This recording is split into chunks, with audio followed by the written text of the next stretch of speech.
What these missing persons cases have in common will shock you to your core. The real reason these people vanished is not what the police told the public. You need to stick around until the end to discover the one survival story that defied all medical logic and left doctors completely speechless. She was last seen folding laundry. The radio hummed faintly in the background. A few pieces of meat were left to thaw on the counter, and the rhythm of a quiet Pennsylvania town went on as usual. But that day, something inside Brenda Heist finally snapped. Years of exhaustion, divorce papers, and failed hopes had hollowed her spirit. She dropped her children at school, then drove toward the bus station and sat there, trembling, unable to explain the storm building in her chest. Two strangers saw her crying on a bench and asked if she was all right. In a moment of surrender that would baffle her family for over a decade, she followed them and vanished into oblivion. No ransom, no witnesses, no goodbye note, just silent. Her husband, Lee, became the target of suspicion. The town whispered. Police searched rivers, questioned friends, and combed through her car, which sat untouched near the station. Her children waited for her return, birthdays passing like shadows. Months became years, and grief turned into routine. By the 8th year, Brenda's name had become a cold file, and Lee, tired of carrying her ghost, declared her legally dead. Life insurance was paid, another marriage began, and the town moved on. Until one day, a Florida police officer received a woman at his desk claiming she was Brenda Heist, the very woman everyone had buried in their minds. Her hair was grayed, her frame thin and sunburned from years beneath open skies. There had been no kidnapping, no crime, just a quiet disappearance born from hopelessness. Brenda had lived as a wanderer, sleeping under bridges, scrubbing boats, doing odd jobs for scraps of food. She had watched fireworks from the sand on nights when families laughed nearby, wishing she could be invisible forever. When she turned herself in, it wasn't out of guilt, but exhaustion. She had lived 11 years in exile, and she was tired of surviving without living. Her children were adults now, her husband remarried, her place in the world erased. For everyone else, it was a miracle. For her, it was proof that not every lost soul is ready to be found. If Brenda's disappearance was an act of escape, Lorraine Roberts Vara's was an act of unraveling. Her story began in 1964 in the quiet town of Dripping Springs, Texas, where life seemed too heavy for her fragile heart. She had once been a waitress with bright eyes and restless dreams. She married young, too young, to a man whose family made her feel like an uninvited guest in her own life. 3 children, long shifts, and whispered disapproval wore her down until one day she boarded a train back to Austin alone. The weight of motherhood crushed by guilt, she did the unthinkable. She gave her children up for adoption. That decision, though made from desperation, haunted her for the rest of her days. Her mind began to slip. She checked herself into hospitals again and again, begging for peace that would not come. Every time she tried to rebuild, her own thoughts betrayed her. One day, she appeared at her sister Ruby's doorstep, announcing she was engaged to a college professor. Ruby saw it in her eyes, something was wrong, but she didn't know that this would be the last time she'd see her sister for 30 years. Lorraine disappeared into the folds of time, leaving behind unpaid bills and unanswered questions. Decades rolled by. Her children, now adults, found each other through the fragments of their shared past. They searched for their mother, but she was nowhere to be found. When their grandmother passed away and left an inheritance to all her children, including Lorraine, the courts assigned an attorney to find her. They found nothing. No records, no sightings, just whispers. Until one day, in 1991, a flicker of destiny intervened.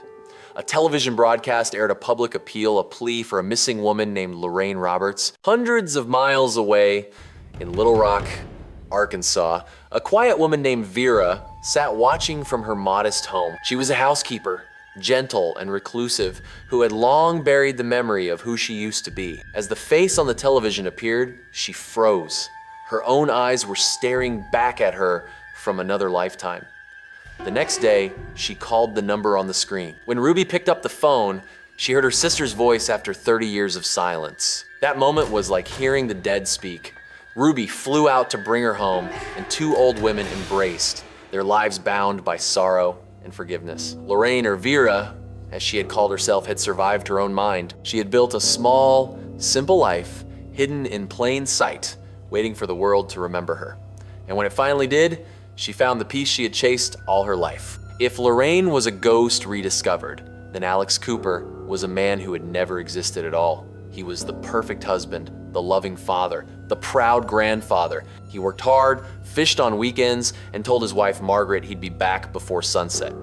But he didn't come back. His car was found near a riverbank, locked, untouched, as though he had simply evaporated into the air. Police found no trace, no blood, no signs of struggle, no footprints.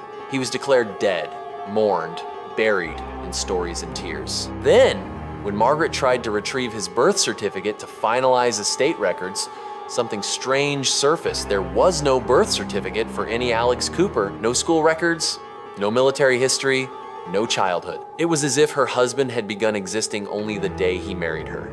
The realization gnawed at her sanity.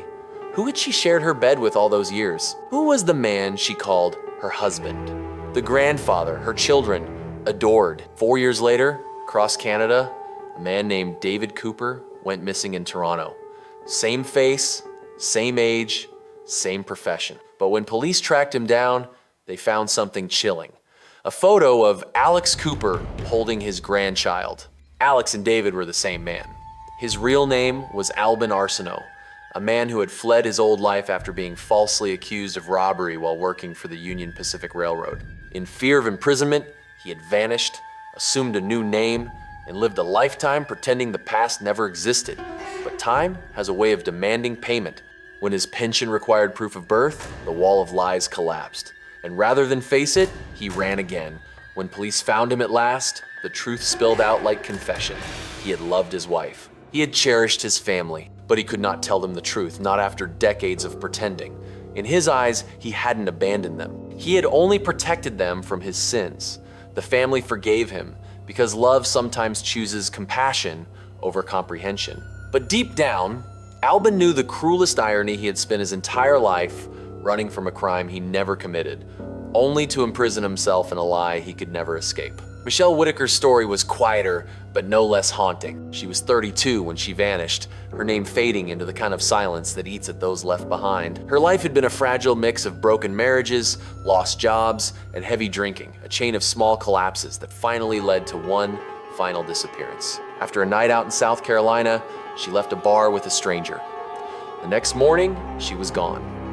No trace, no clue, no goodbye. Her parents begged for leads, but years passed, and every phone call brought disappointment. Another woman disappeared around the same time. Heather Sellers, Michelle's former co-worker, and soon police began suspecting a serial connection. When a convicted murderer who knew both women was arrested, hope flickered, but evidence never matched. On the 3rd anniversary of Michelle's disappearance, a mysterious letter arrived, claiming to reveal her burial site. It led nowhere. The case froze again. Then, 6 years later, a miracle wrapped in disbelief appeared. A woman in Oregon saw a waitress at a diner who looked exactly like the woman on a missing persons page. She sent police a photo. They couldn't believe their eyes. It was Michelle, alive, healthy, unaware of the chaos she had left behind. She had left her hometown to escape the weight of her past, the alcoholism, the fights, the shame. She had believed her family no longer wanted her, so she had rebuilt her life quietly, using her real name, unaware that she was a ghost on file. When police confirmed her identity, she was stunned. Her family flew to her, trembling between anger and relief. In the quiet of their reunion, tears replaced questions. Michelle had not been murdered, just misunderstood. Her story reminded the world that sometimes people disappear not to die, but to breathe again, to start over when life becomes unbearable. And then there was Tanya Ryder, whose story tested the limits of human endurance. She was 33, living in Maple Valley, Washington, juggling 2 jobs with her husband Tom as they saved to build their dream home. The last time she was seen, she was driving home from a night shift. When she didn't show up, Tom waited, assuming exhaustion had slowed her down. 2 days later, her workplace called to ask if she was all right. She hadn't shown up. Panic rose. Tom called the police, only to be told that Tanya didn't fit the criteria for a missing person. Adults have the right to disappear, they said. But Tom knew his wife. She wouldn't leave without a word. For days, he called hospitals, jails, morgues, no trace. When he pressed again, police began to suspect him. On the 8th day, They brought him in for questioning, demanding he take a polygraph test. Meanwhile, a new investigator decided to check her phone records. The signal pinged from a stretch of highway near a ravine. When rescue teams arrived, they found the twisted wreck of her car at the bottom 8 days untouched. Inside, Tanya was barely alive. Bones shattered, kidneys failing, dehydrated beyond recognition, but breathing.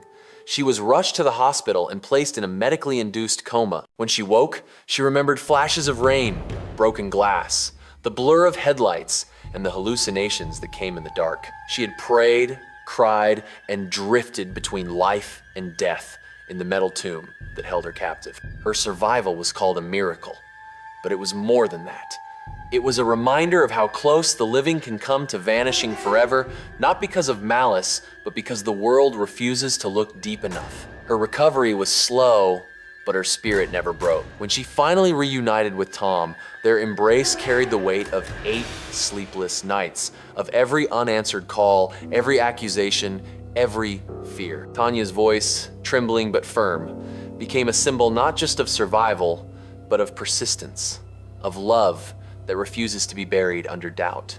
In the end, all 5 stories speak to the same fragile truth that disappearance does not always mean death. Some vanish to escape pain, others to escape themselves. Some are lost to fear, others to fate. But when they are found, whether in a hospital bed, a diner, or a forgotten home, what returns is never the same person who left. Time reshapes them, silence carves them. And sometimes, the greatest mystery is not how they disappeared, but how they learned to live again. So now you know the unbelievable truths behind these solved disappearances. I need to know which case shocked you the most. Tell me which story you found the most tragic or inspiring. Share your own theories about the most mysterious disappearance you have ever heard of in the comments below. Let me know what you think. Make sure to follow for more true stories that end in ways you never see coming.